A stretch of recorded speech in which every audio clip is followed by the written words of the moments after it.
दो ऑडियो मैंने आपको सुनाया जिसमें मैडी नाम का कोई लड़का है, जिसे किरण बाबू नाम का अधिकारी है, कोई मामले में पंच था, उसे बुलाया जा रहा है कि पुराने डेट में आकर आप पंचनामा बदलो।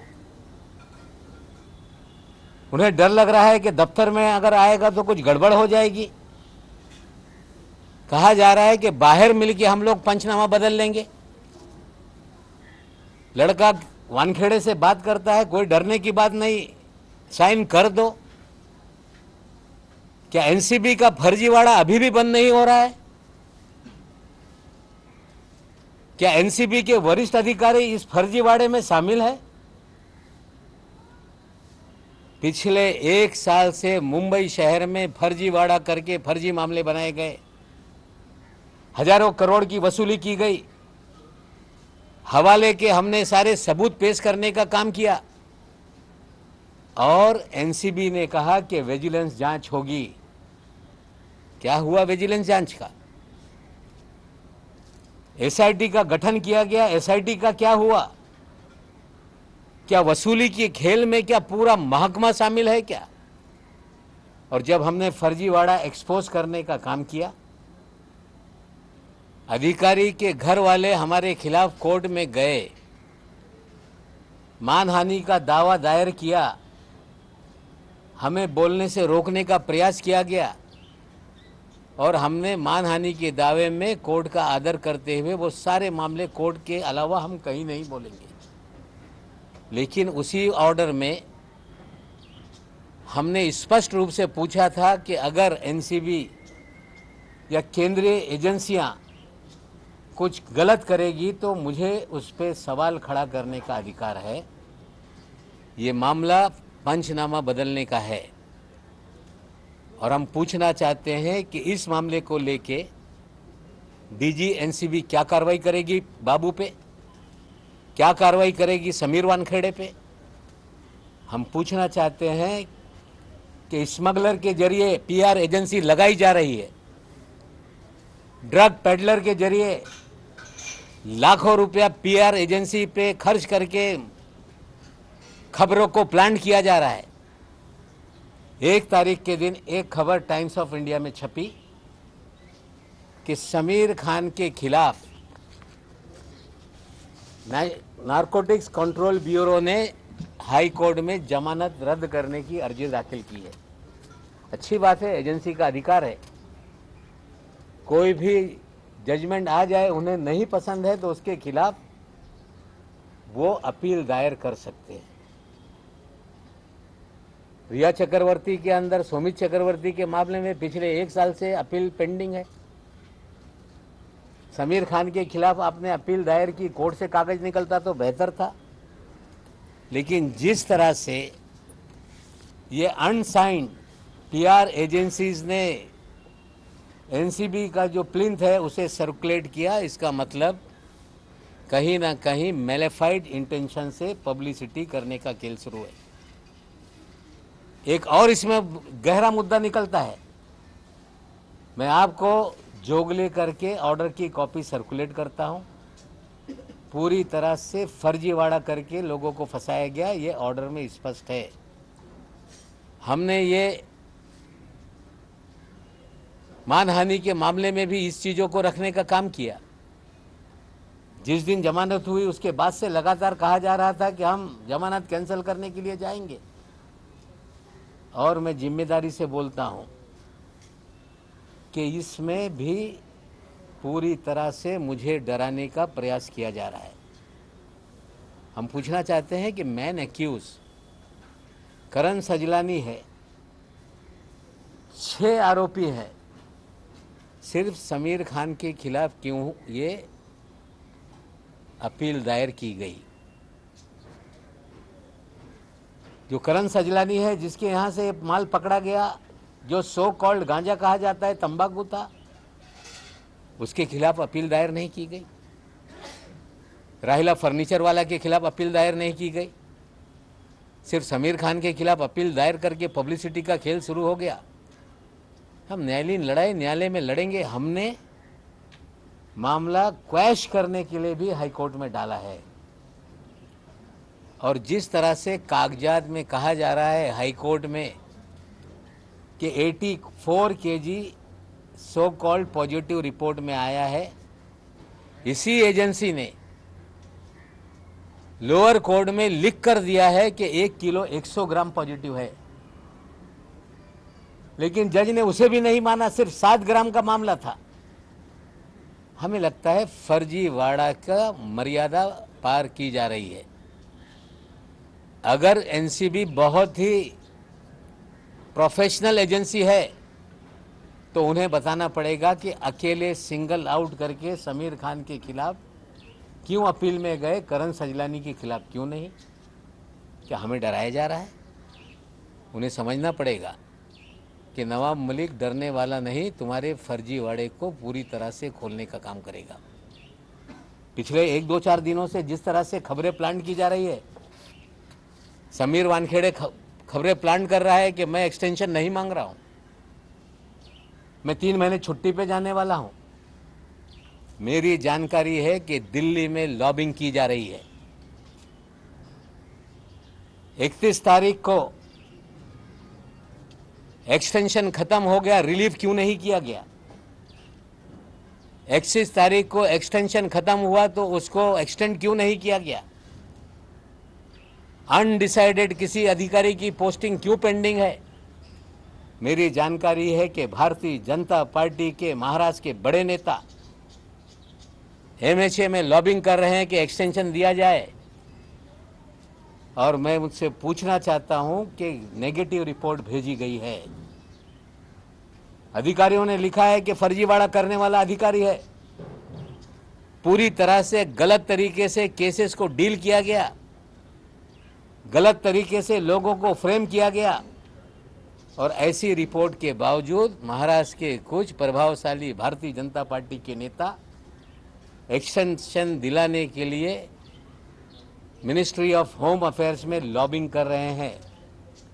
फाइल चल रही है, अंतिम निर्णय नहीं हुआ और अंतिम निर्णय के लिए जा रही है। जाए, एक्सटेंशन दे, लेकिन एक्सटेंशन देने से उगाही के खेल में कौन कौन शामिल है, कम से कम उसको भी एक्सपोज करने का हमें मौका मिलेगा।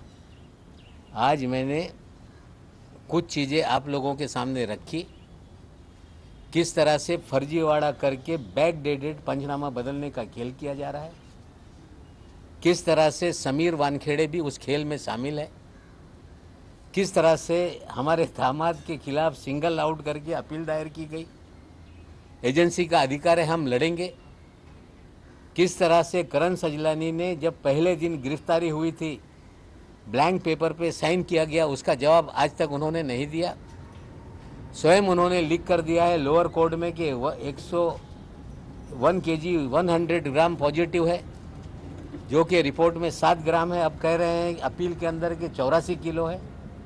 इनका फर्जीवाड़ा जनता में भी एक्सपोज करेंगे, इनका फर्जीवाड़ा कोर्ट में भी एक्सपोज करेंगे, और जिस तरह से फर्जीवाड़ा हुआ है मानहानि के केस में कोर्ट में साबित करेंगे। और नया फर्जीवाड़ा जितना आएगा हम ढूंढ रहे हैं, और हमें नए फर्जीवाड़े को एक्सपोज करने में कोई रोक नहीं है। आने वाले दिनों में और भी फर्जीवाड़े को हम एक्सपोज करने का काम करेंगे।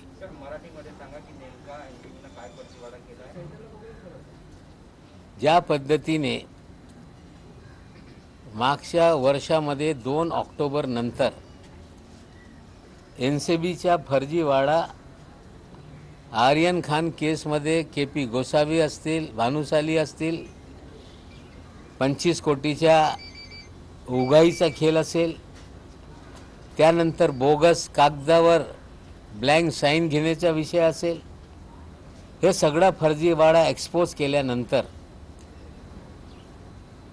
एनसीबीनी व्हिजिलन्स कमिटी गठीत केला, एसआयटी गठीत करण्यात आली। त्याचा काय झाला अजून कुणाला माहीत नाही। पण आता या एजन्सीच्या माध्यमातून मॅडी नावाचा एक त्यांचा पंच आहे, त्यांना बाबू नावाचा एक अधिकारी, ज्याचा व्हिडिओ ऑडिओ आम्ही तुम्हाला सुनावलेला आहे, मी तुम्हाला शेअर करणार आहे। तो सांगतो या आणि बॅक डेटेड पंचनामा दुरुस्त करा. कार्यालयात यायचं असेल तर थोडा अडचणीचा होईल, बाहेर भेटून सह्या करू. मग तो मॅडी नावाचा पोरगा घाबरतोय, तो वानखेडेला फोन करतो, वानखेडे सांगते जा कर बिंदास, काय घाबरण्याचा गरज नाही. म्हणजे फर्जीवाडा करून पंचनामा बदलण्याचा उद्योग या NCBच्या माध्यमातून सुरू आहे. ब्लँक कागदावर सह्या घ्यायची, जिथे ब्लँक कागद नसता जुने रेकॉर्ड तयार करायचा, हे घातक फर्जीवाडा आहे. निश्चित रूपाने आम्ही एक्सपोज केल्यानंतर NCBच्या अधिकारी अडचणीत येणार आहे. त्यासाठी कागद दुरुस्त करण्याचा उद्योग या डिपार्टमेंटच्या माध्यमातून सुरू आहे.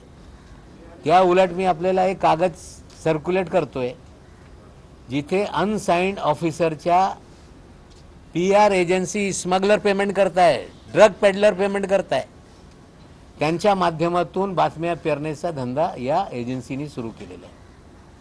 आणि त्याच्यात जे अपीलमध्ये गेले आहे त्याच्यात करण सजलानी नावाच्या मुख्य आरोपीच्या विरोधात नाही, नुसता समीर खान नवाब मलिकचा जवई आहे, याच्या बेल रद्द केलं पाहिजे, त्यांचा अधिकार आहे. पण आमचा प्रश्न आहे सर्वांसाठी का गेले नाही. सिंगल आउट करून समीर खानच्या विरोधात जाताय माझ्या मनात भीती निर्माण करण्यासाठी. तुम्ही ज्या पद्धतीने शाहरुख खानच्या मनात भीती निर्माण करण्याचा उद्योग केला, आमच्या घरवाल्यांच्या मनात भीती निर्माण करण्याचा उद्योग केला, नवाब मलिक घाबरणार नाही. नव्याने फर्जीवाडा समोर आणतोय. कोर्टाने स्पष्ट मला सांगितलेलं आहे की एजन्सीच्या नवं काही असेल तर बोलण्याचा माझा अधिकार आहे, त्या अधिकाराखाली मी बोलतोय. आणि ज्या पद्धतीने PT बाबू आणि समीर वानखेड्यांनी पंचनामा बदलण्याचा उद्योग केलेला आहे, याच्या कारवाई काय करणारे DG, याचं उत्तर आमच्याकडून अपेक्षित आहे. एक आठवड्यापासून काही बातम्या पेरण्यात येत आहे की मी काय एक्सटेन्शन मागत नाही, सुट्टीवर जाणार आहे. माझी माहिती आहे की त्यांच्या एक्सटेन्शनसाठी भारतीय जनता पक्षाचे महत्त्वाचे नेते मुंबईचे, महाराष्ट्राचे MHA मध्ये लॉबिंग करताय. NCBच्या अधिकाऱ्यांच्या माध्यमातून एक्सटेन्शन देऊ नका.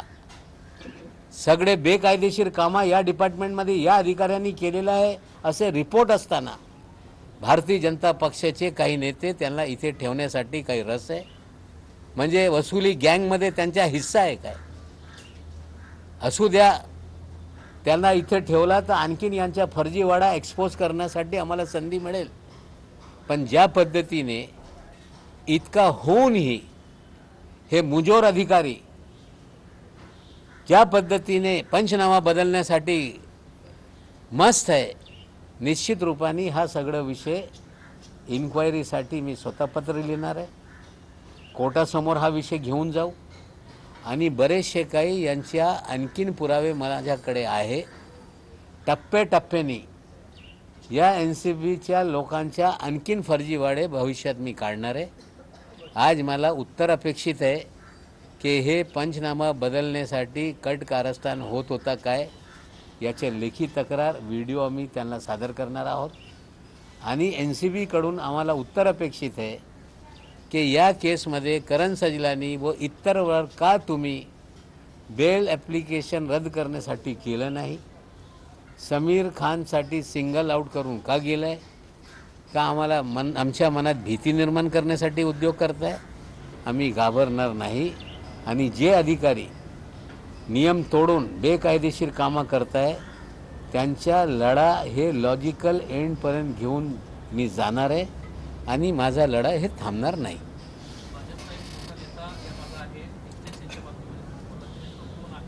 नाही, त्याची नावं देऊ. आता फाईल मुवमेंटमध्ये आहे. MHA मध्ये ते फाईल अंतिम निर्णय याच्यावर झालेला नाही. अंतिम निर्णय जेव्हा होईल RTI मध्ये सगळी कागदा काढू आणि कसं त्याच्यात उणीव आहे, एका भ्रष्ट अधिकाऱ्याला कुठल्या पद्धतीने राजकीय संरक्षण आहे, निश्चित रूपाने त्याच्यावर पुढच्या काळामध्ये बोलू. आणि या फर्जीवाडा जे NCBमध्ये सुरू आहे यांचा फर्जीवाडा उघड करण्याचा माझा काम हे सुरूच राहणार आहे. मी काही थांबणार नाही. दुसरा एक आणखीन महत्त्वाचा विषय, एक ऑनलाईन पोर्टलवर सॉलिड डील नावाची एक पोर्टल आहे, त्या पोर्टलवर महिलांच्या फोटो लावून त्यांना फॉर ऑक्शन या पद्धतीने उद्योग या देशामध्ये सुरू आहे। त्याच्यात बहुतांश अल्पसंख्याक समाजाची मुली आहे, ज्या मुली वोकल आहे, काही चूक होत असेल त्या बाबतीत स्पष्टपणे मत मांडताय, त्यांच्या कुठेतरी चीरहरण करण्याचं काम या पोर्टलच्या माध्यमातून सुरू आहे। आम्ही निश्चित रूपाने या घटनेची निंदा करतोय आणि मी स्वतः पत्र लिहून गृहमंत्र्यांना सांगणार आहे की यांच्यावर गुन्हा दाखल करा। जे कोणी पोर्टल कुठे चालवत असतील त्यांना अटक झालं पाहिजे, कारण त्याच्यात मुंबईतलीही काही मुली आहे, त्यांच्या बाबतीत हे नव्याने काही घडत नाही। याआधी पण वेगळे पोर्टलच्या माध्यमातून हे सगळा उद्योग सुरू होता। महिलांची आबरू त्यांना ऑक्शन करण्यासाठी पोर्टलवर टाकणे याच्यापेक्षा मोठा गुन्हा होऊ शकत नाही। मी स्वतः या प्रकरणाची तक्रार माननीय गृहमंत्रीकडे करणार आहे आणि जे कोणी असतील त्यांच्यावर कारवाई करणे, त्यांना अटक करण्यासाठी मी पाठपुरावा करणार है। जिस तरह से सॉलिड डील और उसके पहले बुली डील नाम के 2 वेब पोर्टल के जरिए कुछ अल्पसंख्यक समाज की लड़कियां जो वोकल हैं, समाज की गलतियों को उजागर करने का काम करती हैं, एजेंसीज हो, प्रशासन हो, सरकार हो, उनके खिलाफ निर्भीक तरीके से अपना मत रखती हैं। ऐसी लड़कियों का पोर्टल पे फ़ोटो के साथ जिस तरह से चीज़ें रखी गई उसकी हम निंदा करते हैं।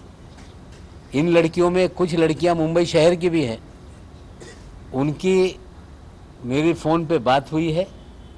मैं स्वयं गृह मंत्री जी को पत्र लिखकर इन पे कार्रवाई करने की मांग करूंगा और मुकदमा दर्ज करके जो लोग इसके पीछे हैं, वो चाहे कितने बड़े क्यों ना हो, क्यों ही उनका कोई पॉलिटिकल अटैचमेंट क्यों ना हो, सभी लोगों पे कार्रवाई करने के लिए हम पूरी तरह से गृह मंत्रालय के माध्यम से प्रयास करेंगे और उन पे कार्रवाई करवाएंगे। शिवसेनेच्या खासदार प्रियंका चतुर्वेदी यांना 5 महिन्यापूर्वीच हे प्रकरण आणलं होतं।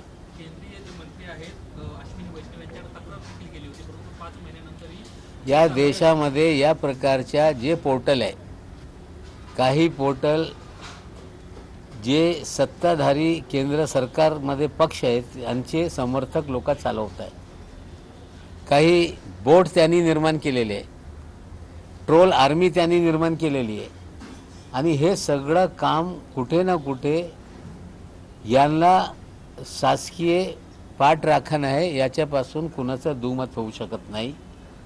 जरी केंद्रीय यंत्रणा यांच्यावर कारवाई करत नसतील, निश्चित रूपाने महाराष्ट्रामध्ये या मुलींच्या बाबतीत काही घडलेलं आहे, महाराष्ट्राची ती मुली आहे, निश्चित रूपाने महाराष्ट्र पोलीसच्या माध्यमातून यांच्यावर कारवाई करण्याबाबत मी स्वतः पाठपुरावा करणार आहे।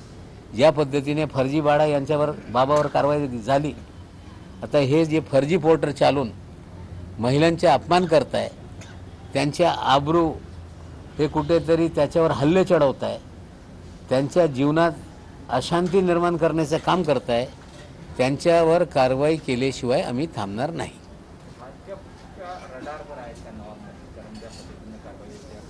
नाही, मी कोणाच्या रडारवर आहे, कोण किती मला रडारवर ठेवतो तो विषय माझ्यासाठी इतका महत्त्वाचा नाही, पण निश्चित रूपाने या फर्जीवाडा जे काय असेल, निश्चित रूपाने त्या फर्जीवाड्याचा मी पाठपुरावा करणार आहे। वक्फ बोर्डाचे फर्जीवाडे हळूहळू आम्ही समोर आणतोय, बरेचसे काय आणखीन फर्जीवाडे टप्प्याटप्प्याने सगळे फर्जीवाडे हे मी लोकांच्या समोर आणणार आहे। आज NCBचा जे फर्जीवाडा आहे त्या बाबतीत मी आपल्याला व्हिडिओ शेअर करतोय, हे दोन्ही कागद मी शेअर केलेला आहे आणि निश्चित रूपाने भविष्यात आणखीन जे असेल विषय मी आपल्या समोर मांडणार आहे। धन्यवाद। हिंदी में जानना चाहेंगे, आपने कहा कि बीजेपी के कुछ नेता लॉबिंग कर रहे हैं, महाराष्ट्र बीजेपी के, उन नेताओं के जरा नाम अगर हो बताएंगे RTI में वो फाइल भी मांगेंगे, कौन लॉबिंग कर रहा है, किस तरह से नेगेटिव फाइल को पॉजिटिव करने का प्रयास हो रहा है। एक बार आदेश निकले RTI में कागज निकाल के फिर क्या कानूनी कार्रवाई हो सकती करेंगे। Thank you. बॉर्डर्स पर सोल्जर्स ने एक दूसरे को मिठाइयाँ शेयर की, जिसको लेकर असदुद्दीन ओवैसी का कहना है कि गलत मैसेज जा रहा है, क्योंकि ये चाइना ने देखिए अवैसी कौन है मैं जानता नहीं। मिठाई नए साल पे एक्सचेंज की गई है, अच्छी बात है, सौहार्दपूर्ण वातावरण होना चाहिए। लेकिन भारतीय सीमा में चीन की फौजें बैठी हों और अपने सीमा में ही उन्हें मिठाई एक्सचेंज किया जाए, इसका मतलब है कि चीन द्वारा हमारी भूमि का अतिक्रमण जो किया गया हम उसे मान्यता दे रहे हैं। इससे ये कहीं ना कहीं ध्वनित होता है।